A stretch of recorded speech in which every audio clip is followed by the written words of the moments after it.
Hi guys welcome back to my blog. ಎಲ್ಲರೂ ಹೇಗಿದ್ದೀರಾ? Super ಆಗಿದ್ದೀರಾ ಅಂತ ಅನ್ಕೊಂಡಿದ್ದೀನಿ. ಬೆಳಗ್ಗೆಯಿಂದನೇ ನಾನು ಬ್ಲಾಗ್ನ ಶುರು ಮಾಡ್ತಿದ್ದೀನಿ. ಸೊ ಹಿಂದಿನ ದಿನ ಪೂಜೆ ಮಾಡಿದ್ದು. ಸೊ ದೇವ್ರ ಮನೇನ ಪೂಜೆ ಮಾಡಿದಾಗ ನೋಡಿದಾಗ ಎಷ್ಟು ಖುಷಿ ಆಗುತ್ತೆ ಅಲ್ಲ. ಸೊ ಲಾಸ್ಟ್ ರೀಸೆಂಟ್ ಬ್ಲಾಗಲ್ಲಿ ಒಬ್ರು ಹೇಳಿದ್ರು ಬೃಂದಾವನನ ನೆಲದ ಮೇಲೆ ಇಡಬಾರ್ದು, ಒಂದು ಮಣೆ ತರ ಹಾಕಿ ಇಡಿ ಅಂತ. ಸೊ ಅವ್ರು ಹೇಳಿದ ಸಜೆಷನ್ನ ತಗೊಂಡು ನಾನು ಈ ರೀತಿ ಒಂದು ತಗೊಂಡು ಬಂದು ಮಾಡಿದ್ದೀವಿ. ಆಮೇಲೆ ಅವ್ರು ಹೇಳಿದ್ರು ಬೇಜಾರು ಮಾಡ್ಕೊಳ್ಬೇಡಿ ಹೇಳಿದೆ ಅಂತ. ಆ ಥರ ಏನೂ ಇಲ್ಲ. ಯಾರು ಏನೇ ಹೇಳಿದ್ರು ನನಗೆ ಕೇಳ್ತೀನಿ. I am a very receptive. ಅಂತಂದರೆ ಯಾರೇ ಏನೇ ಹೇಳಿದ್ರು ಅಯ್ಯೋ ಅವ್ರ ಹತ್ರ ಏನು ಹೇಳೋದು, ಕೇಳಿಸ್ಕೊಳ್ಳೋದು ಅಂತ ಆ ಥರ ಎಲ್ಲ ಏನೂ ಇಲ್ಲ. ನೀವು ಏನೇ ಒಂದು ಸಜೆಷನ್ ಕೊಟ್ಟರು definitely we are ready to take. Daily vlog ಮಾಡಿ ಆ್ಯಂಡ್ ನಿಮ್ಮ ಕಂಪ್ಲೀಟ್ ರೊಟೀನ ತೋರಿಸಿ ಅಂತ ಕೇಳ್ತಾ ಇದ್ದೀರಾ. Yes, I am trying my best. ಇವತ್ತು ಕಂಪ್ಲೀಟ್ ಡೇ ವ್ಲಾಗ್ ನೀವೇ ನೋಡಿ ಹೇಗಿರುತ್ತೆ ಅಂತ. ಸೊ ದೇವ್ರಿಗೆಲ್ಲ ಕೈ ಮುಗಿದು ಸಮಾಧಾನವಾಗಿ ನಿಂತ್ಕೊಂಡು ಸಾರಿ ಏನೇನು ಕೇಳ್ಕೊಳ್ಬೇಕು ಅದೆಲ್ಲ ಕೇಳ್ಕೊಂಡು ನನ್ನ ಕೆಲಸಗಳನ್ನ ಸ್ಟಾರ್ಟ್ ಮಾಡಿದೆ. ನಿಮ್ಗೆ ಇದು ಗೊತ್ತಿರುತ್ತೆ ಅನ್ಸುತ್ತೆ. ಗೊತ್ತಿಲ್ಲ ಅಂತಂದರೆ ಫಾಲೋ ಮಾಡಿ. ಬೆಳಗ್ಗೆ ಎದ್ದ ತಕ್ಷಣ ಡೋರ್ ತೆಗೆಯೋದಕ್ಕಿಂತ ಮುಂಚೆ ಒಂದು 2-3 ಸಲ ಟ್ಯಾಪ್ ಮಾಡಬೇಕಾಗುತ್ತೆ. ಯಾಕಂತಂದರೆ ಬಾಗ್ಲೂನು ನಾವು ದೇವ್ರ ಸಮಾನಕ್ಕೆ ಹೋಲಿಸ್ತೀವಿ. ಕಾಲಲ್ಲಿ ಒದಿಯೋದು, ಕಾಲಲ್ಲಿ ಟಚ್ ಮಾಡೋದು ಅದೆಲ್ಲ ಮಾಡಬಾರ್ದು. ಈ ಟಿಪ್ನ ನಾನು ತುಂಬ ವರ್ಷದಿಂದ ಫಾಲೋ ಮಾಡ್ತಾ ಇದ್ದೀನಿ. ಅಂತಂದರೆ ನಮ್ಮ ಮನೇಲಿ ಇದ್ದಾಗಲಿಂದನೂ ಇವಾಗ್ಲೂ ಅದನ್ನೇ ಫಾಲೋ ಮಾಡ್ತೀನಿ. ನಮ್ಮ ಅತ್ತೆ ಮನೇಲಿದ್ದಾಗ ಏನು ಗೊತ್ತಾ, ನಾನು ಈ ರೀತಿ ಫಾಲೋ ಮಾಡ್ತಿದ್ದೆ ಅಂತ ಅಂದ್ಬಿಟ್ಟು ನಾನು ಏನಾರ ಬೇಗ ಎದ್ಬಿಟ್ಟು ನಮ್ಮ ಅತ್ತೆನೇ ಹೋಗ್ಬಿಟ್ಟು ಬಾಗಿಲು ತೆಗೆದುಬಿಡೋರು. ನನಗೆ ಯಾವಾಗಲೂ ನಗು ಬರ್ತಿದ್ದು. ಅಂದರೆ ಅವ್ರಿಗೆ ಏನು ಅಂತಂದರೆ ನಾನು ಏನೇನೋ ಫಾಲೋ ಮಾಡಬಾರ್ದು ಆ ಮನೇಲಿ ಈ ಥರ ಬಿಹೇವ್ ಮಾಡ್ತಿದ್ರು. ಸೊ ಹಾಲು ಬಂದಿತ್ತು, ಹಾಲನ್ನ ತೊಗೊಂಡು ಹಾಲು ಕಾಯಿಸೋಣ ಅಂತ ಅಂದ್ಬಿಟ್ಟು ತೊಗೊಂಡೋಗ್ತಿದ್ದೆ. ಇದೇ ಬ್ಯಾಗ್ ನಾನು ಲಾಸ್ಟ್ ಬ್ಲಾಗಲ್ಲಿ ಹೇಳಿದ್ದು ಅಕ್ಷಯಕಲ್ಪ. ಆ್ಯಂಡ್ ರೀಸೆಂಟಾಗಿ ನಾವು ಒಂದು ಶೂ ರ್ಯಾಕ್ಸ್ನು ಹಾಕಿಸ್ಕೊಂಡ್ವಿ ಆ್ಯಂಡ್ ಬಟ್ಟೆ ಒಣಗಾಕೋದಕ್ಕೆ ಒಂದು ಹ್ಯಾಂಗರ್ನೂ ಹಾಕಿಸ್ಕೊಂಡ್ವಿ. ಇದ್ರದ್ದು ಇನ್ಸ್ಟಾಗ್ರಾಮ್ ರೀಲ್ ಹಾಕ್ತೀನಿ. ಅಲ್ಲಿ ನಿಮಗೆ ಕಾಮೆಂಟ್ ಹಾಕಿದ್ರೆ ಲಿಂಕ್ ಅಂತ ನೀವು ಕಾಮೆಂಟ್ ಮಾಡಿದ್ರೆ ನಿಮಗೆ ಲಿಂಕ್ ಬರುತ್ತೆ. ಚೆನ್ನಾಗಿದೆ, ಅಫೋರ್ಡಬಲ್ ಪ್ರೈಸು ಆ್ಯಂಡ್ ಮಳೆ ಬಂದಾಗ ಬಟ್ಟೆ ನೆನೆಯೋದಿಲ್ಲ. ಈ ಹೊಸ ಮನೆಗೆ ಬಂದಮೇಲೆ ತುಂಬ ವಿಷಯಗಳನ್ನ ಫಾಲೋ ಮಾಡಬೇಕು ಅಂತ ತುಂಬ ವರ್ಷದಿಂದ ಫಾಲೋ ಮಾಡ್ಕೊಂಡು ಬರಬೇಕು ಅನ್ನೋದನ್ನು ಇವಾಗ ಶುರು ಮಾಡಿದ್ದೀವಿ ಫಾಲೋ ಮಾಡೋದಕ್ಕೆ. ಅದೇನು ಅಂತಂದರೆ ಬೇಗ ಎದ್ದು ಪೂಜೆ ಮಾಡಬೇಕು, ಆಮೇಲೆ ರಾತ್ರಿನೇ ಪಾತ್ರೆ ಎಲ್ಲ ಕಂಪ್ಲೀಟಾಗಿ ತೊಳೆದು ಸ್ಟವ್ ಎಲ್ಲ ಕ್ಲೀನ್ ಮಾಡಿ ಇಡಬೇಕು, ಆಮೇಲೆ ಸ್ನಾನ ಮಾಡಿನೇ ಅಡುಗೆ ಮನೆಗೆ ಹೋಗಬೇಕು. ಇದೆಲ್ಲ ಒಂದು ಅಂದ್ಕೊಂಡಿರೋದು ಒಂದೊಂದನ್ನೇ ನಾವು ಚಾಲ್ತಿ ಮಾಡ್ಕೊಳ್ತಾ ಇದ್ದೀವಿ. ಇದು ಈ ಒಂದು ಕೆಲಸನ ಆಲ್ರೆಡಿ ಶುರು ಮಾಡಿಬಿಟ್ಟಿದ್ದೀವಿ. ಅದು ಯಾವುದು ಅಂತಂದರೆ ಅಡುಗೆ ಮನೆನ ಕಂಪ್ಲೀಟಾಗಿ ಕ್ಲೀನ್ ಮಾಡಿ ಮಲ್ಕೊಳ್ಳೋದು. ಅಂತಂದರೆ ಸಿಂಕಲ್ಲಿ ಯಾವುದೇ ರೀತಿ ಪಾತ್ರೆ ಇಡಬಾರ್ದು. ಯಾಕಂತಂದರೆ ಅದೆಲ್ಲ ನಂಬಿಕೆ ಇದೆಲ್ಲ. ನೈಟ್ ಹೊತ್ತು ಅನ್ನಪೂರ್ಣೇಶ್ವರಿ ಬಂದು ನೋಡ್ತಾರೆ ನಾವು ಎಷ್ಟು ನೀಟಾಗಿ ಅಡುಗೆ ಮನೆ ಇಟ್ಕೊಂಡಿರ್ತೀವಿ, ನಮ್ಮ ಮನೆಯಲ್ಲಿ ಅನ್ನಪೂರ್ಣೇಶ್ವರಿ ನೆಲೆಸ್ತಾರೆ ಅನ್ನೋ ಒಂದು ಕಾರಣಕ್ಕೆ. ಸೊ ಬ್ರೇಕ್ಫಾಸ್ಟ್ ಏನು ಮಾಡೋಣ ಅಂತ ಹಿಂದಿನ ದಿನನೇ ಯೋಚನೆ ಮಾಡಿದ್ದೆ. ಪಲಾವ್ ಮಾಡೋಣ ಅಂತ. ತರಕಾರಿ ಎಲ್ಲ ಇತ್ತು. ಸೊ ತರಕಾರಿನೆಲ್ಲ ಫ್ರಿಜ್ಜಿಂದ ಆಚೆ ತೊಗೊಂಡು ಹಾಲು ಪಾತ್ರೆ ಎಲ್ಲ ತೊಗೊಂಡು ಪಲಾವ್ಗೆ ರೆಡಿ ಮಾಡ್ಕೊಂಡು ಬಿಡೋಣ ಅಂತ ಅಂದ್ಬಿಟ್ಟು ತೊಗೊಳ್ತಾ ಇದ್ದೀನಿ. ಅದಿತಿ ಅವಿಷ್ಕ ಆರಾಮಾಗಿ ಮಲ್ಕೊಂಡಿರ್ತಾರೆ. ಬಾಗಿಲೆಲ್ಲ ಕಂಪ್ಲೀಟಾಗಿ ಮುಂದೆ ಹಾಕಿರ್ತೀನಿ. ಬೆಡ್ ಇಲ್ಲದೆ ಇರೋದ್ರಿಂದ ತುಂಬ ಸಮಾಧಾನ. ಅವ್ರು ಎದ್ರೂ ಆರಾಮಾಗಿ ಆಚೆ ಬರ್ತಾರೆ ಅಂತ. ನಾವು ಈ ಮನೆಗೆ ಬಂದ್ವಲ್ವಾ, ಅದಾದಮೇಲೆ ಒಂದು ದಿನ ಏನು ಮಾಡ್ಬಿಟ್ಟಿದ್ದಾರೆ ಅಂತಂದರೆ ಅಕ್ಷಯಕಲ್ಪ ಅವರು ಅಲ್ಲಿಗೆ ಒಂದ್ಸಲ ಹೋಗ್ಬಿಟ್ಟು 1 ಲೀಟರ್ ಹಾಲು ಹಾಕ್ಬಿಟ್ಟಿದ್ದಾರೆ. ನಮಗೆ ಗೊತ್ತೇ ಇಲ್ಲ ಅಲ್ಲಿ ಹಾಲು ಹಾಕಿದ್ದಾರೆ ಅಂತ. ಅದನ್ನು ಫ್ರಿಜ್ಜಲ್ಲಿ ಇಟ್ಟಿದ್ರಂತೆ. ಕೃವಿ ಏನಕ್ಕೋ ಹೋದಾಗ ಏನೋ ಒಂದು ವಸ್ತುಗಳನ್ನ ಎತ್ಕೊಂಡು ಬರೋಕ್ಕೆ ಹೋದಾಗ ಆ ಹಾಲನ್ನ ತೊಗೊಂಡು ಬಂದಿದ್ರು. ಆ ಹಾಲನ್ನ ಏನಕ್ಕೆ ವೇಸ್ಟ್ ಮಾಡೋದು, ಪನ್ನೀರ್ ಮಾಡಬೇಡ ಅಂತ ಅಂದ್ಬಿಟ್ಟು ಪನ್ನೀರು, ಒಂದು ಕಡೆ ಪನ್ನೀರು, ಒಂದು ಕಡೆ ಹಾಲು, ಜೊತೆಗೆ ಒಂದು ಕಡೆ ಪಲಾವು ರೆಡಿ ಮಾಡ್ಕೊಳ್ತಾ ಇದ್ದೀನಿ. ಒಂಥರ ಮಲ್ಟಿ ಟಾಸ್ಕಿಂಗ್ ನನಗೆ ಇವಾಗಲ್ಲ ಅವಾಗ್ಲಿಂದನೂ ಮಲ್ಟಿ ಟಾಸ್ಕಿಂಗ್ ಬಂದ್ಬಿಟ್ಟಿದೆ. ತುಂಬ ಬೇಗ ಕೆಲಸಗಳಾಗುತ್ತೆ ಮಲ್ಟಿ ಟಾಸ್ಕಿಂಗ್ ಮಾಡ್ಕೊಳ್ಳೋದ್ರಿಂದ. ಆ್ಯಂಡ್ ಬೇಗ ಕೆಲಸ ಆಗುತ್ತೆ, ಜೊತೆಗೆ ನಾವು ಆ್ಯಕ್ಟಿವ್ ಆಗಿರ್ತೀವಿ. ಸೊ ಫಸ್ಟು ಪನ್ನೀರ್ನ ಅಂದರೆ ಹಾಲಿಗೆ ನಿಂಬೆಹಣ್ಣೆಲ್ಲ ಇದು ಮಾಡ್ಕೋಬೇಕಲ್ಲ. ಸೊ ಪನ್ನೀರ್ನ ಮಾಡಿಕೊಂಡು ಹಾಗೇನೆ ಪಕ್ಕದಲ್ಲಿ ಕಾಫಿ. ಅಂತಂದರೆ ನನಗಂತೂ ಬ್ರೆಸ್ಟ್ ಫೀಡಿಂಗ್ ಟೈಮಲ್ಲಿ ಕಾಫಿ ಇಲ್ಲ ಅಂತಂದರೆ ಆಗೋದೇ ಇಲ್ಲ. ಸೊ ಇವಾಗ ಚಿಮ್ನಿ ಎಲ್ಲ ಇದೆ. ನನಗಂತೂ ಅಡುಗೆ ಮನೆಗೆ ಬರೋದಕ್ಕೆ ಇವಾಗ ಒಂಥರ ಖುಷಿ. ಕಂಪ್ಲೀಟ್ ನಂದೇ ಆಡಳಿತ. ಆಮೇಲೆ ಆಡಳಿತ ಅಂತಂದರೆ it's not the power of rule, ಅಂತಂದರೆ ಏನೋ ಒಂಥರ ಫ್ರೀಡಮ್ ಇದೆ ಅನ್ನೋ ಒಂದು ಕಾರಣಕ್ಕೆ ಅಷ್ಟೇ. ನಾನು ಬ್ರೆಸ್ಟ್ ಫೀಡಿಂಗ್ ಟೈಮಲ್ಲಿ ಮಾತ್ರ ಕಾಫಿ ಕುಡಿಯೋದು. ಅದಾದಮೇಲೆ ಕಾಫಿ ಎಲ್ಲ ಬಿಟ್ಬಿಡ್ತೀನಿ. ಕಾಫಿ ಟೀ ಎಲ್ಲ ಏನೂ ಕುಡಿಯೋಲ್ಲ. ನನಗೆ ಅದು ಒಂಥರ ಕಾಫಿ ಟೀ ಎಲ್ಲ ಜಾಸ್ತಿ ಕುಡಿದ್ರೆ ಸ್ಕಿನ್ ಹಾಳಾಗುತ್ತೆ ಅನ್ನೋ ಒಂದು ಕಾರಣಕ್ಕೆ ಬ್ರೆಸ್ಟ್ ಫೀಡಿಂಗಲ್ಲಿ ಇರೋದ್ರಿಂದ ಕಾಫಿ ಅಂತೂ ಬೇಕೇ ಬೇಕು. ಬೆಳಗ್ಗೆ ಸಂಜೆ ಕಾಫಿ ಇಲ್ಲ ಅಂತಂದರೆ ಆಗಲ್ಲ. ಆ್ಯಂಡ್ ಕಾಫಿ ಕುಡಿಯೋದ್ರಿಂದ ಬ್ರೆಸ್ಟ್ ಮಿಲ್ಕ್ ಚೆನ್ನಾಗಿರುತ್ತೆ. ಸೊ ನೀವು ಅದನ್ನು ಫಾಲೋ ಮಾಡ್ತಿದ್ರೆ ಫಾಲೋ ಮಾಡಿ. ಬೆಳಗ್ಗೆನೇ ಸ್ನಾನ ಮಾಡಿಕೊಂಡು ಅಡುಗೆ ಮನೆಗೆ ಬರೋವಂಥ ಪ್ಲ್ಯಾನು. ಬಟ್ ಈಗಲೇ ಸದ್ಯಕ್ಕೆ ಅದು ಆಗ್ತಾಯಿಲ್ಲ. ಅದ್ರ ಬಗ್ಗೆ ಏನೋ ಒಂದು ಇನ್ಸಿಡೆಂಟ್ ಹೇಳಬೇಕು. ಅಂದರೆ ಮದುವೆ ಆದಾಗ ನನಗೆ ಒಂದು ಸ್ವಲ್ಪ ದಿನ ಆ ರೀತಿ ಹೇಳಿದ್ರು ನನಗೆ ಆ ರೀತಿ ಮಾಡಬೇಕು ಅಂತ. ನನಗೆ ಮದುವೆ ಆಗಿ ಅಂದ್ರೆ ಮನೇಲಿರೋದಕ್ಕಾಗಲಿಲ್ಲ. ಅಂದರೆ ಒಬ್ವಿಯಸ್ಲಿ ಅದು ಒಂಥರ ಪನ್ನೀರಿಗೆ ಹಾಕಬೇಕು ಅಂತಂದರೆ ನಾನು ನೀರನ್ನ ಇದಕ್ಕೆ ಇದು ಮಾಡಲ್ಲ. ಹಾಲಿಗೆ ಹಾಕಬೇಕು ಅಂದರೆ ಮಾತ್ರ ನೀರು ಹಾಕೋದು. ಪನ್ನೀರ್ ಮಾಡುವಾಗ ನೀವು ಒಂದೇ ಒಂದು ಡ್ರಾಪ್ ಆಫ್ ವಾಟರ್ನು ನೀವು ಅದಕ್ಕೆ ಹಾಕಬಾರ್ದು, ಓಕೆನಾ, ಪನ್ನೀರ್ ಮಾಡುವಾಗ. ಸೊ ಹಾಲು ಪಾತ್ರೆ ಇದು. ಸೊ ಹಾಲು ಪಾತ್ರೆಗೆ ನಾನು ಒಂದು ಸ್ವಲ್ಪ ನೀರು ಮಿಕ್ಸ್ ಮಾಡ್ತೀನಿ. ನಿಮಿಷ ಡೋರ್ ಕ್ಲೋಸ್ ಮಾಡ್ತೀನಿ, ಡಿಸ್ಟರ್ಬೆನ್ಸ್ ಜಾಸ್ತಿ ಇದೆ. ಈಗಂತೂ ಅಡುಗೆ ಎಷ್ಟು ಬೇಗ ಬೇಗ ಮಾಡ್ಕೊತಾ ಇದ್ದೀನಿ ಗೊತ್ತಾ. ಅಂದರೆ 4 ಈಗ ಇದಿರೋದಲ್ವಾ, ಒಲೆ ಅಂತ ಏನು ಹೇಳ್ತೀವಿ, 4 ಸ್ಟವ್ದು. ಅಂದರೆ ಆ ಮನೇಲಿ ಇದ್ದಾಗ ಏನಾಗ್ತಿತ್ತು ಅಂತಂದರೆ 2 ಇದರಲ್ಲಿ ಮಾಡ್ಕೊತಿದ್ವಿ. ಆಮೇಲೆ ಕೆಲವ್ರು ಯಾವ ರೀತಿ ಎಷ್ಟು ಕೆಟ್ಟತನ ಮಾಡ್ತಿದ್ರು ಅಂತಂದರೆ, ಬೇಕು ಅಂತ ಅನ್ನನ ಹೆಂಗೆ ಅಂದರೆ, ನಾನು ಎಲ್ಲಿ ಅಡುಗೆ ಈಗ ಬೆಳಗ್ಗೆ ಮಕ್ಕಳಿದ್ದಾರೆ, ಬೇಗ ಎದ್ದಿದ್ದಾರೆ ಅವರು, ಅಂದರೆ ನಾನು ಬೇಗ ಎದ್ದಿದ್ದಾಳೆ, ಮಕ್ಕಳಿದ್ದಾರೆ, ಬಿಡು ಬೇಗ ಮಾಡ್ಕೊಳ್ಳಿ ಅಂತ ನನಗೆ ಬಿಡ್ತಾ ಇರಲಿಲ್ಲ. ಐದಾರು ದೊಡ್ಡ ಸ್ಟವ್ ಇರ್ತಿತ್ತು ಅಥವಾ ಚಿಕ್ಕ ಸ್ಟವ್, ಅಂದರೆ ಒಂದು ದೊಡ್ಡೊಲೆ ಚಿಕ್ಕೋಲೆ. ಸೊ ಅದರಲ್ಲಿ ಏನು ಮಾಡ್ತಿದ್ರು ಅಂತಂದರೆ, ಬೆಳಗ್ಗೆ ಒಂದು ಅರೌಂಡ್ 7 o'clock ಅನ್ನ ಬಿಸಿ ಮಾಡಿಸಿ ಫುಲ್ಲು ಸಿಮ್ಮಲ್ಲಿ ಬಿಸಿ ಮಾಡೋದಕ್ಕೆ ಇಟ್ಬಿಟ್ರೆ ಅದು 8:30ವರೆಗೂ ಬಿಸಿ ಆಗ್ತಿರ್ತಿತ್ತು. ಅವ್ರು ತಿನ್ನೋದೇ ಆಬ್ವಿಯಸ್ಲಿ 10:30, ಕೆಲವೊಂದ್ಸಲ ತಿಂತಾನೂ ಇರಲಿಲ್ಲ. ಸೊ ಆ ರೀತಿ ಟಾರ್ಚರ್ಸ್ ಕೊಡ್ತಾಯಿದ್ರು. ಆಮೇಲೆ ಬೇಕು ಅಂತ 2 ಒಲೆಯಲ್ಲೂ ಮಾಡ್ತಾಯಿದ್ರು, ಆ ರೀತಿಯೆಲ್ಲ ಆಗ್ತಿತ್ತು. ಬಟ್ ಇವಾಗ ನಂಗೆ ಒಂಥರ ಎಷ್ಟು ಬೇಗ ಟೈಮ್ ಇದಾಗುತ್ತೆ ಅಂತಂದರೆ ಬೇಗನೆ ಮಾಡ್ಕೊಂಬಿಡ್ಬೋದು. ಹಾಗೆ ಅಲ್ವಾ, ನಾನೇನೋ ಹೇಳ್ತಿದ್ದೆ, ಇನ್ನು ಅಂದರೆ ಮದುವೆ ಅಂದರೆ ಕುರುವಿ ಹೇಳಿದ್ರು ಮನೇಲಿ ಇರೋಕ್ಕೆ ಹೋಗ್ಬಿಡ, ಕೆಲಸ ನೋಡು. ಅಂದರೆ ನೀನು ಅಂದರೆ ಕೆಲವ್ರು ಏನು ಅಂದ್ಕೊಂಡಿದ್ದಾರೆ ಅಂತಂದರೆ, ಅಯ್ಯೋ ಕುರುವಿನ ನಾನು ದುಡಿತೀನಿ ಅಂತ ಮದುವೆ ಆಗಿದ್ದಾರೆ ಅಂತ. ಆ್ಯಕ್ಚುಲಿ ನಾನು ಅದಿತಿ ಪ್ರೆಗ್ನೆನ್ಸಿ ಅಂತ ಗೊತ್ತಾಗಿದ ತಕ್ಷಣ ನಾನು ಕೆಲಸ ಬಿಟ್ಬಿಟ್ಟೆ, ಓಕೆನಾ. ಸೊ ಮನೇಲಿ ವಾತಾವರಣಗಳು ನನಗೆ ಇಷ್ಟ ಆಗಲಿಲ್ಲ. ಆ್ಯಂಡ್ ಕುರುವಿ ನೋಡಿದ್ರು that I am suffering lot ಅಂತ. ಸೊ ಕೆಲಸ ಸ್ಟಾರ್ಟ್ ಮಾಡಿ, ಆ್ಯಕ್ಚುಲಿ ನಾನು ಮದುವೆಗಿಂತ ಮುಂಚೆ ಲೆಕ್ಚರರ್ ಆಗಿದೆ, ಓಕೆನಾ. ಲೆಕ್ಚರರ್ ಆಗಿದ್ದೆ. ಆಮೇಲೆ ಆ ಜಾಬ್ನು ಎಂಕ್ವೈರ್ ಮಾಡಿದೆ. ಸೊ ಆ ಸದ್ಯಕ್ಕೆ ಅಂದರೆ ಗೆಸ್ಟ್ ಫ್ಯಾಕಲ್ಟಿಯಾಗಿ ವರ್ಕ್ ಮಾಡ್ತಿದ್ದೆ. ಆ ಸದ್ಯಕ್ಕೆ ವೇಕೆನ್ಸಿ ಇರಲಿಲ್ಲ. ಸರಿ ಅಂದ್ಬಿಟ್ಟು, ಏನು ನನ್ನ ಬ್ಯಾಕ್ಗ್ರೌಂಡ್ ಏನು ಅಂದರೆ ಥೆರಪಿಸ್ಟ್ ಅಲ್ವಾ. ಸೊ ನಾನು ಈಗಲೂ ಥ್ಯಾಂಕ್ಸ್ ಹೇಳಬೇಕು, ಮಲ್ಲೇಶ್ವರಮಲ್ಲಿದೆ ಅಲ್ವಾ, ಸೆಂಟರ್ ಫಾರ್ CCDD ಅಂತ, ಸೆಂಟರ್ ಫಾರ್ ಚೈಲ್ಡ್ ಡೆವಲಪ್ಮೆಂಟ್. ಒಂದು ಇದರಲ್ಲಿ ಒಂದ್ಸಲ ಹೋಗಿ ಮಾತಾಡಿದಷ್ಟೇ. ಇಟ್ಸ್ ಲೈಕ್ ಒಂದು ಫಾರ್ಮಲ್ ಒಂದು ಇದನ್ನೂ ತೊಗೊಳ್ಳಿಲ್ಲ, ಇಂಟರ್ವ್ಯೂನೂ ತೊಗೊಳ್ಳಿಲ್ಲ. ಅಂದರೆ ನನ್ನ ಬ್ಯಾಕ್ಗ್ರೌಂಡ್ ಚೆನ್ನಾಗಿದೆ, ಎಜುಕೇಷನ್ ಚೆನ್ನಾಗಿದೆ ಅಂತ ಅಂದ್ಬಿಟ್ಟು ಹೋಗಿದ ತಕ್ಷಣವೇ ನನಗೆ ಫಸ್ಟ್ ಸ್ಯಾಲ್ರಿ ಅವ್ರು ಹೇಳಿದ್ದು 25,000 ಸ್ಯಾಲ್ರಿ ಕೊಡ್ತೀವಿ ಅಂತ. ಸೊ ನಾನು ಕೆಲಸ ಫಸ್ಟ್ ಸ್ಟಾರ್ಟ್ ಮಾಡಿದ್ದು ನನ್ನ ಸಂಬಳ ಎಷ್ಟು ಅಂತಂದರೆ 8,000 ಸಮಥಿಂಗ್. ಗೆಸ್ಟ್ ಫ್ಯಾಕಲ್ಟಿಗೆ 8,000 ಮಂತ್ಲಿ, ಅಷ್ಟಕ್ಕೆ 8,000 ಅಲ್ಲ, 11,000, 11 8 ಎರಡರಲ್ಲಿ ಒಂದು.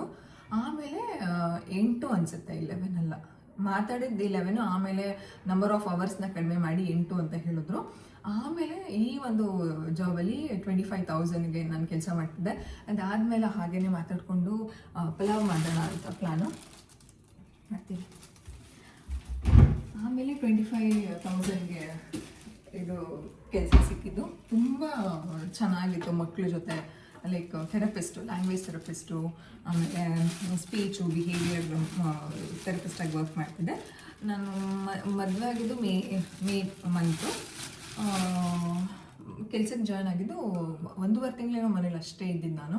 ಜುಲೈ 15ಗೆ ಅವತ್ತು ನಂಗೆ ಯಾಕೆ ಅಷ್ಟು ನೆನಪು ಅಂತಂದರೆ, ನನ್ನ ಮೈದನ ಇದು ಅವತ್ತೇನು ಬರ್ತ್ಡೇ ಅಂತಂದರೆ, ಅವ್ರಿಗೆ ನಾನು ಏನೂ ಅಲ್ಲದೆ ಇರ್ಬೋದು, ಅವ್ರ ಮನೆಗೆ ನಾನು ಆ್ಯಕ್ಚುಲಿ ನಾನು ಏನೂ ಕೆಟ್ಟದ್ದು ಮಾಡಿಲ್ಲ ಅವ್ರ ಮನೆಗೆ. ಬಟ್ ಆದ್ರೂ ಅವರೆಲ್ಲ ಭಾವನೆ ಏನು ಅಂತಂದರೆ, ನಾನು ಬಂದಮೇಲೆ ಎಲ್ಲ ಕೆಟ್ಟದಾಗ್ಬಿಟ್ಟಿದೆ ಅಂತ. ಬಟ್ ದೇವ್ರಿಗೆ ಗೊತ್ತಿರುತ್ತೆ ಯಾರ್ಯಾರು ಕೆಟ್ಟದ್ದು ಮಾಡಿರ್ತಾರೆ, ಯಾರ್ಯಾರು ಒಳ್ಳೇದು ಮಾಡಿರ್ತಾರೆ ಅಂತ. ಬಟ್ ಅವರು ಏನೋ ಅವ್ರಿಗೇನು, ನನಗಂತೂ ನಂಗೆ ತುಂಬ ಇಷ್ಟ ಅತ್ತೆ ಅಂತ ತುಂಬ ಬಾಂಡಿಂಗ್ ಚೆನ್ನಾಗಿರ್ಬೇಕು. ಈಗ ಕೆಲವು ರೀಲ್ಸ್ಗಳಲ್ಲಿ ನೋಡ್ತೀವಿ ಗೊತ್ತಾ, ಸಖತ್ತಾಗಿರುತ್ತೆ ಬಾಂಡಿಂಗು, ಕ್ಲೋಸ್ ಆಗಿರ್ತಾರೆ, ಆ ರೀತಿ ಇಷ್ಟ ನನಗೆ. ಬಟ್ ಅದು ವಿಧಿ ಇಲ್ಲ. ಆ್ಯಂಡ್ ಅವ್ರಿಗಿತ್ತಿ ಜೊತೆ ತುಂಬ ಬಾಂಡಿಂಗ್ ಚೆನ್ನಾಗಿರ್ಬೇಕು. ಈಗ ಗಿಫ್ಟ್ ಶೇರಿಂಗ್ಸ್ ಮಾಡ್ಕೋತಾರೆ ಗೊತ್ತಾ, ಅವ್ರಿಗಿತ್ತಿದ್ರು ಕಲರ್ ಚಾಲೆಂಜ್ ಅಂತ. ಸೊ ಅದೆಲ್ಲ ನೋಡಿದ್ರೆ oh my god, why did I miss ಅಂತ ಅನಿಸುತ್ತೆ. ಮೈದನ್ ಜೊತೆ ಈ ಮೈದು ಅಂತಾರೋ ಪಲ್ಲವಿ ಅನ್ನೋರು ಒಂದು ವಿಡಿಯೋ ಮಾಡ್ತಾರಲ್ಲ, ಅವ್ರದ್ದು ನೋಡಿದ್ರೆ ಒಂಥರ ಹೊಟ್ಟೆ ಕಿಚ್ಚು, ಹೊಟ್ಟೆ ಹುರಿಯಲ್ಲ. ಬಟ್ ಯಾಕೆ ಏನು ಅದು ಹೀಗೇನೆ ಅನಿಸುತ್ತೆ. ಯಾರ್ಯಾರು ಒಂದು ಬಯಸ್ತಾರೆ ಜಾಯಿಂಟ್ ಫ್ಯಾಮಿಲಿಯಲ್ಲಿ ಇರಬೇಕು, ಚೆನ್ನಾಗಿರಬೇಕು, ಅಂಥವ್ರು ಸಿಗಲ್ಲ. ಅಯ್ಯೋ ಅಂತ ಅನ್ನೋರಿಗೆ ತುಂಬ ಪ್ರೀತಿ ಮಾಡ್ತಾರೆ, ತುಂಬ ಸರೌಂಡಿಂಗಲ್ಲಿ ಇರ್ತಾರೆ ಅಂತ ಅನಿಸುತ್ತೆ. ಅದೇ ರೀತಿ ನಾನು ಅವಾಗಲೇ ಹೇಳ್ತಿದ್ದೆ ಗೊತ್ತಾ, ಅಡುಗೆ ಮನೆಗೆ ಸ್ನಾನ ಮಾಡ್ಕೊಳ್ಳದೆ ಬರಬಾರ್ದು ಅಂತ ಪ್ಲ್ಯಾನಲ್ಲಿದೆ ಅಂತ ಒಂದು ಸ್ವಲ್ಪ ದಿನದಲ್ಲೇ ಆಗ್ತೀನಿ. ಏನಾಗ್ತಿದೆ ಅಂತಂದರೆ ಇದು ಹೊಸ ಜಾಗ ಅಲ್ವಾ, ಮಧ್ಯರಾತ್ರಿ ನಿದ್ದೆ ಬರೋಲ್ಲ. ಅಂದರೆ ಇವತ್ತು 6:45ಗೆ ಎದ್ದೋಬೇಕು ಅಂತ ಅಂದ್ಕೊಂಡಿದ್ದೆ, ನಾನು 7:45ಗೆ ಎದ್ಬಿಟ್ಟಿದ್ದೀನಿ. ಹಾಗೆ ಎಚ್ಚರಿಕೆ ಆಯಿತು, ಮಲ್ಕೊಂಡ್ಬಿಟ್ಟೆ. ಸೊ ನೆಕ್ಸ್ಟ್ ಸ್ವಲ್ಪ ದಿನದಲ್ಲೇ ನಾನು ಅದನ್ನು ಮಾಡ್ಕೋತೀನಿ.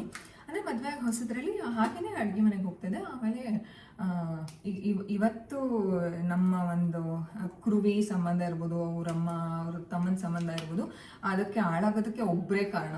ಒಬ್ಬರು ಫೋನ್ ಮಾಡಿ ಅಥವಾ ಸಿಕ್ಕಿ ಅವನು ಅಂದರೆ ತುಂಬ ಕಿವಿ ಅಂದರೆ ಅವ್ರೇನು ಅಂತಂದರೆ ಅವ್ರ ಮನೇಲಿ ಆ ಥರ ಎಲ್ಲ ಏನೂ ಇಲ್ಲ. ಅವ್ರ ಸೊಸೆ ಜೊತೆ ಅವರು ಎಲ್ಲರ ಜೊತೆ ಚೆನ್ನಾಗೇ ಇರ್ತಾರೆ. ಬಟ್ ಈ ಬೇರೆಯವ್ರಿಗೆ ಹೇಳ್ಕೊಡೋದು ಅಂತಂದರೆ ನಿನ್ನ ಸೊಸೆ ಹಂಗೆ ಮಾಡ್ತಾಳ, ನಿನ್ನ ಸೊಸೆ ಹಿಂಗೆ ಮಾಡ್ತಾಳ, ಅಯ್ಯೋ ನನ್ನ ಸೊಸೆ ಹೀಗಪ್ಪ ಇರ್ತಾಳೆ, ಹಿಂಗಿರ್ತಾಳೆ, ಹಂಗಿರ್ತಾಳೆ ಅಂತ ಸುಮ್ಮನೆ ಹೇಳೋದು. ಅದನ್ನು ಇವ್ರ ಇನ್ಫ್ಲೂಯೆನ್ಸ್ನ ತೊಗೊಂಡು ಮನೆಯಲ್ಲೆಲ್ಲ ಒಂಥರ ಇದು ಮಾಡೋದು. ಅಂದರೆ ಅದೇ ಕೆಲವ್ರ ಸಂಬಂಧಗಳು, ಕೆಲವರು ಒಂದು ಜೀವನಗಳು ಏನಾಗ್ಬಿಟ್ಟಿರುತ್ತೆ ಅಂದರೆ ಬೇರೆಯವರಿಂದನೇ ಹಾಳಾಗುತ್ತೆ.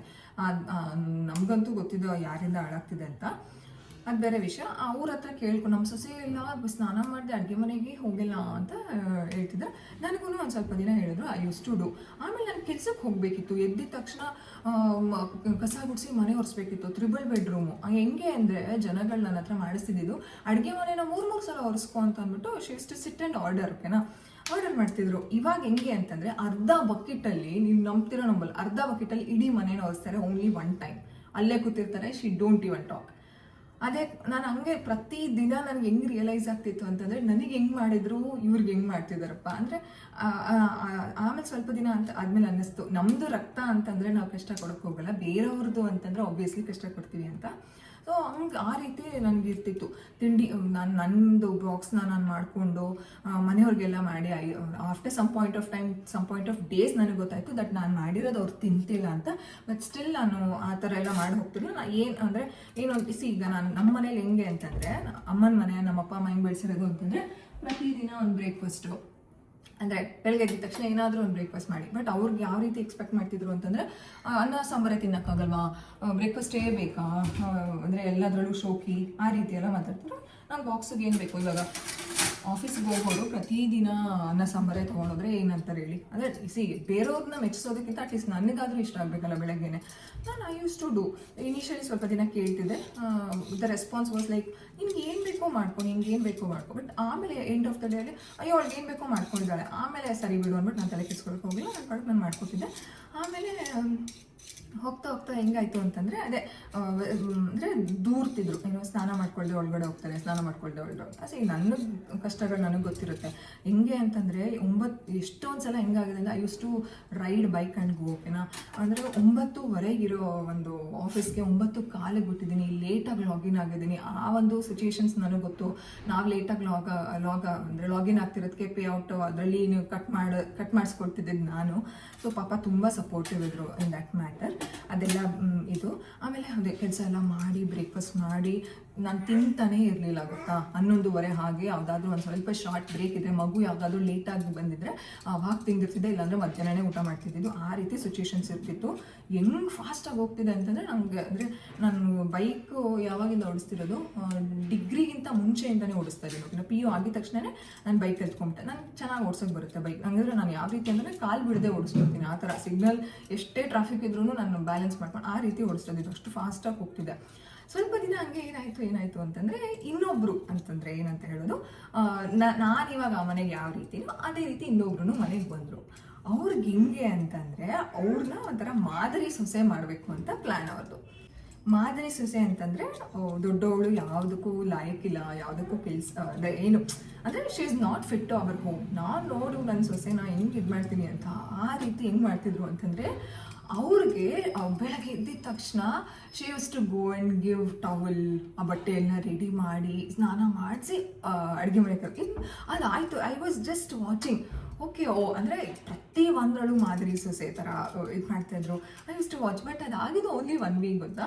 ಅಂದರೆ ನಥಿಂಗ್ ವರ್ಕ್ ಪ್ರೆಷರ್ಗೋಸ್ಕರಗಾಗಿ ಏನು ಸ್ಟಾಪ್ ಮಾಡಲಿಲ್ಲ. ಅವರ ಒಂದು ಐ ಡೋಂಟ್ ವಾಂಟ್ ಟು ಏನೋ ಬೇರೆಯವ್ರ ಬಗ್ಗೆ ಏನಂತ ಹೇಳೋದು, ಅದೇ ಹೇಳೋದು, ಏನೋ ಬೇರೆಯವ್ರನ್ನ ಕೆಟ್ಟ ಕರೆಕ್ಟ್ ರೀತಿಯಲ್ಲಿ ನಿಲ್ಲಿಸ್ಬೇಕು ಅಂತ ಒಬ್ಬರು ಕೆಲವರುಗಳು ನಿಂತ್ಕೊಂಡೇ ಬಿಟ್ಟಿರ್ತಾರೆ. ಬಟ್ ಏನಂತ ಹೇಳೋದು, ಅದು ವಿಧಿ ವಿಧಿ ಅಂತ ಹೇಳ್ತೀವ ಅಥವಾ ಕರ್ಮ ಅಂತ ಏನು ಹೇಳ್ತೀವ, ಅದು ಯಾರ್ಯಾರಿಗೆ ಏನೇನು ತೋರಿಸ್ಬೇಕೋ ಅದು ತೋರಿಸುತ್ತೆ. ಬಟ್ ಅದು ಜಸ್ಟ್ ಒನ್ ವೀಕು ನಡೀಲಿಲ್ಲ ಗೊತ್ತಾ. ಆಮೇಲೆ ಅಂದ್ಕೊಂಡೆ ಓಕೆ ಅಂದರೆ ನಾನು ಮಾಡೋದಕ್ಕೆ ರೆಡಿ, ಬಟ್ ನನಗೆ ಅಷ್ಟು ಪ್ಯಾಕ್ ಇತ್ತು. ಈಗ ನಾನು ಸ್ನಾನಕ್ಕೆ ಹೋಗ್ತಿದ್ದಿದ್ದೇ 8:45 ಗೊತ್ತಾ.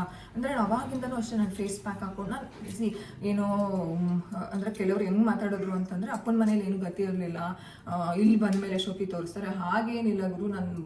ನನ್ನ ಒಂದು 2012 ಆಗಿಂದನೂ ನನ್ನ ಬ್ಯೂಟಿನ ನಾನು ಕಾಪಾಡ್ಕೊಂಡೇ ಬಂದೀನಿ. ಪ್ರತಿದಿನ ಫೇಸ್ ಪ್ಯಾಕ್ ಇಲ್ಲದೆ ನಾನು ಸ್ನಾನ ಮಾಡಲ್ಲ, ಆ ರೀತಿಯೆಲ್ಲ ಇದ್ದೇ ಇದೆ ನನಗೆ.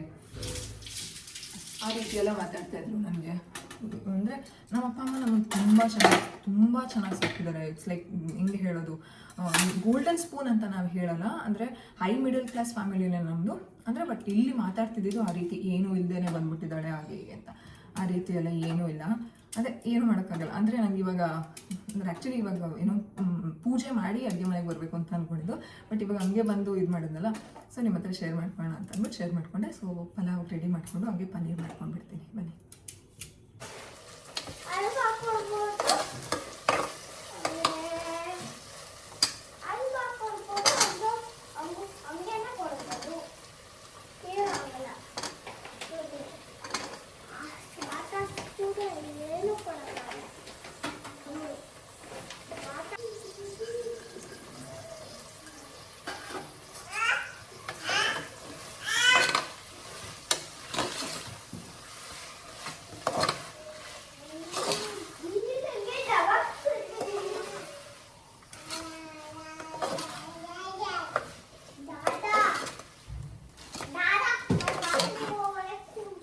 ಮಗು ಇದೆ, ಇದನ್ನ ನಾವು ಪಾರ್ಸಲ್ ಮಾಡ್ತಾ ಇದೀವಿ. ಪಾರ್ಸಲ್ ಅವಿಸ್ಕಾ. ಪನ್ನೀರ್ ಮಾಡೋದು ತುಂಬ ಈಸಿ. ನೀವೇನಾದರೂ ಹೊರಗಡೆ ತಂದು ಮಕ್ಳಿಗೆ ಕೊಡ್ತಿದ್ದೀರಾ ಅಂತಂದರೆ ಪ್ಲೀಸ್ ಸ್ಟಾಪ್ ಮಾಡಿ. 1 ಲೀಟರ್ ಹಾಲಿಗೆ ಮಕ್ಳಿಗೆ ಬೇಕಾಗಿರೋಷ್ಟು ಪನ್ನೀರು ಬರುತ್ತೆ. ನಾನಂತೂ ವಾರಕ್ಕೆ 2 ಸಲ ಪನ್ನೀರ್ನ ಕೊಡ್ತೀನಿ, ಅದಿತಿ ಅವಿಷ್ಕಂಗೆ ಇಬ್ರಿಗೂ. ಸೊ 1 ಲೀಟರಲ್ಲಿ ಮಾಡಿಕೊಂಡ್ರೆ ಅವ್ರಿಬ್ರಿಗೂ ಆಗಿಬಿಡುತ್ತೆ. ಸೊ ಕಂಪ್ಲೀಟ್ ಹೇಗೆ ಮಾಡೋದು, ಹೇಗೆ ಸೆಟ್ ಮಾಡೋದು ಅದೆಲ್ಲನೂ ವೀಡಿಯೋ ಹಾಕಿದ್ದೀನಿ. ಆ ಲಿಂಕ್ನ ಕೊಟ್ಟಿರ್ತೀನಿ ಡಿಸ್ಕ್ರಿಪ್ಷನ್ ಬಾಕ್ಸಲ್ಲಿ, ಒಂದ್ಸಲ ಚೆಕ್ ಮಾಡಿ. ಈ ರೀತಿ ಆಗುತ್ತೆ. ಇದನ್ನು ಸ್ವಲ್ಪ ಒಂದು 15 ನಿಮಿಷ ಬಿಟ್ಬಿಟ್ಟು ಆಮೇಲೆ ಸೆಟ್ ಮಾಡೋದಕ್ಕೆ ಬಿಟ್ಬಿಡ್ತೀನಿ. ಸೊ ಒಂದು ಕಡೆ ಪನ್ನೀರ್ ಆಯಿತು, ಒಂದು ಕಡೆ ಪುಲಾವು ಆಗೋಯ್ತು. ಅದಾದ್ಮೇಲೆ ಕಾಫಿ ಎಲ್ಲ ಕುಡಿದ್ಬಿಟ್ಟು ನೆಕ್ಸ್ಟ್ ಕೆಲಸ ಮಾಡ್ಕೊಳ್ಳೋದಕ್ಕೆ ನಾನು ಹೋದೆ. ಅಲ್ಲೇ ಕೂಚೋ, ನಾನು ಹೇಳ್ದೆ ಚಿನ್ನಿ. ಬಾ ಅವಿಷ್ಕಾ, ಬರು ನೋಡ ಬಾ ಅವಿಷ್ಕಾ. ಇಲ್ಲಿ ಬೈಕ್ ಬಂತು. Bike pizza bike. You want pizza, please take a cup. Take ಅಯ್ಯೋ ಪಿಜ್ಜಾ ಹೋಗ್ತಿಲ್ಲ ಬಾಮ್ಮ.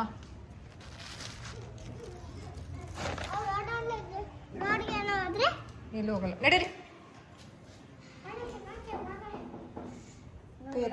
ಕೈ ಅವಿಷ್ಕಾ, ಎಲ್ಲಿ ಹೋಗ್ತಿರೋದು? ಬೇಡ ಬನ್ನಿ. ಸ್ಟೆಪ್ ಸಂಜೆ ಹತ್ತದು ಈಗಲ್ಲ, ಸಂಜೆ ಕಣೋ. ಆಯ್ತು ಸುಮ್ಮನೆ ರುಚಿನಿ ಹತ್ಲಿ. ನಿಧಾನತ್ತು. ನೀನು ಈ ಕಡೆ ಬಾರೋ.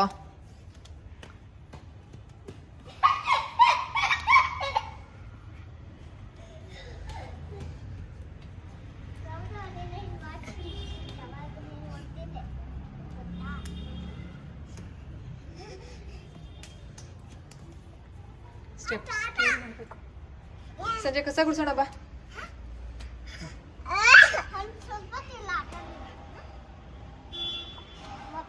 ಚಿನಿ ಬಾ, ಸ್ನಾನ ಮಾಡ್ಬಿಟ್ಟು ಮೊಮ್ಮು ತಿನ್ನೋಣ. ನೋಡಿ ಇಲ್ಲೆಲ್ಲ ಕಸ ಜಾಸ್ತಿ ಇದೆ ಚಿನಿ, ನೋಡು.